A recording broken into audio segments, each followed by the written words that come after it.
Okay, I'm here with Quinny. Quinn is a Caine Corso that is in our puppy class. She plays a little bit rough with some of the puppies in class, and that's why we set up the session. And during the session, we've really dove over a lot of things to help her develop some self-control. In this video, we're going to show you how you can use a flirt pole and how you can incorporate a little bit of self-control and discipline to help a dog practice not getting overly aroused. When we say aroused, that means the dog is just so worked up, it's hard for them to think straight. Just like us, if we're hysterical, it's not a good time for me to make decisions. I'm not going to be thinking clearly. Now I have Anna down here. We can go ahead and shoot Anna with Quinn down there in the yard. So Anna's going to go ahead and start whenever she's ready. And so Anna's got, the flirt pole is basically a long pole that has something tied to the end of it. We use it for exercising dogs, also to check out if they have a strong prey drive. And one of Quinn's guardians uses this to get her some exercise. So I figured we can use this as a good opportunity. So you see that Quinn is pretty excitable right there trying to get this thing. Now this is a little bit of a tease in this game.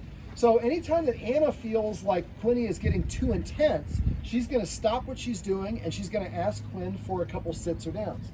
Now Anna's not used to working with the pole this long, and so she catches it a little bit easier. All right, so Anna stopped at that point, and see how she jumped up for that treat. That's another indicator that she is overly aroused. There we go. So now she's going to ask for a down. Let's do a down first.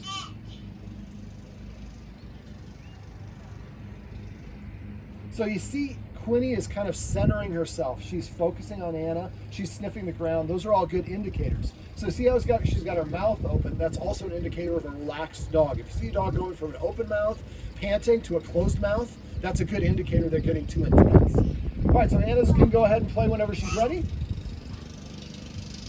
So what we want to do is we want Quinn to practice a little bit of arousal, or not arousal, but an activity that she's excitable for.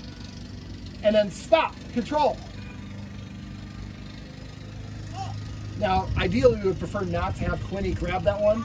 This is the first time we're doing this video, so we're M&Ms.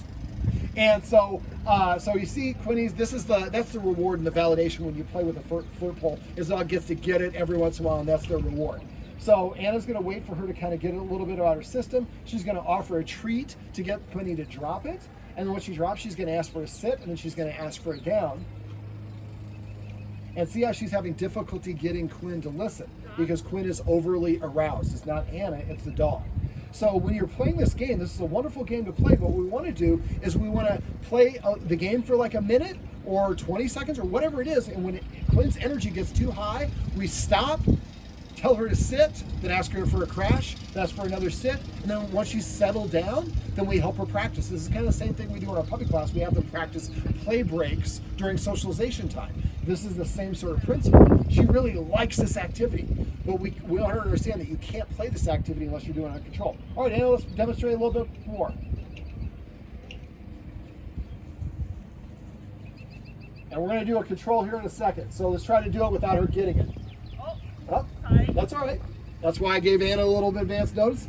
And when you're doing this, you got to work in his team. Now, the guardian is going to be the one watching this. He does this with her all the time, so he's very familiar. It'll be really easy for him. Anna's getting used to the equipment, although Anna's very familiar with Quinn. There we go. All right, so let's do another one, and let's just do like about 10 seconds. Let's stop before she gets it and ask for a sit and a down, and then when she's settled, start again. When you're doing this, you want to make sure you have high-value training treats, something the dog is really going to like. It might have to be higher than what you normally do. There we go. So Anna's going to give her a chance to get riled up, and then she's going to stop it.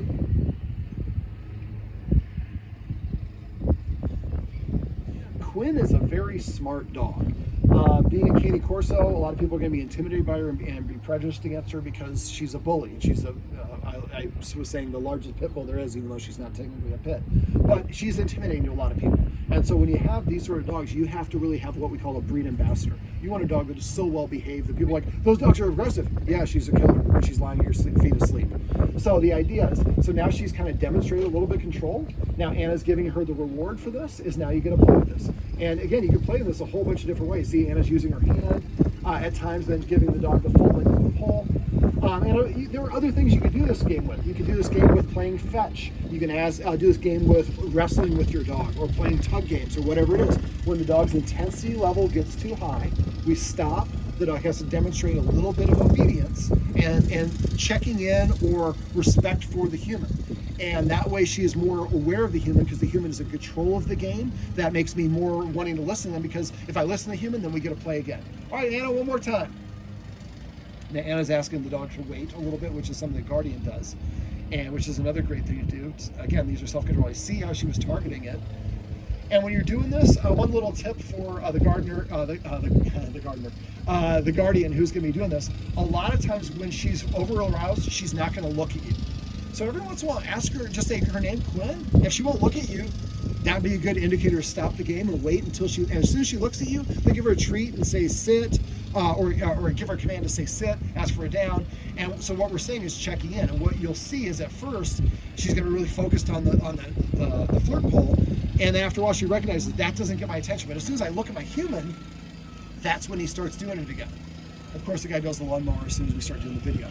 But you see, this is a great way to exercise her and see how she looked away right there. So that's an indication that she's not completely fixed. If she's looking at the flirt pole and nothing but the flirt pole, then she's too intense on it, and we want to wait. And she can be very still and be intense as well. So you have to kind of use your best judgment. All right, let's come back to me real quick. So that was Quinn, and these are some tips and tricks you can use on how you can use a flirt pole and add a little bit of a pause to help the dog practice developing a little bit of self-control and respect and awareness of the hand.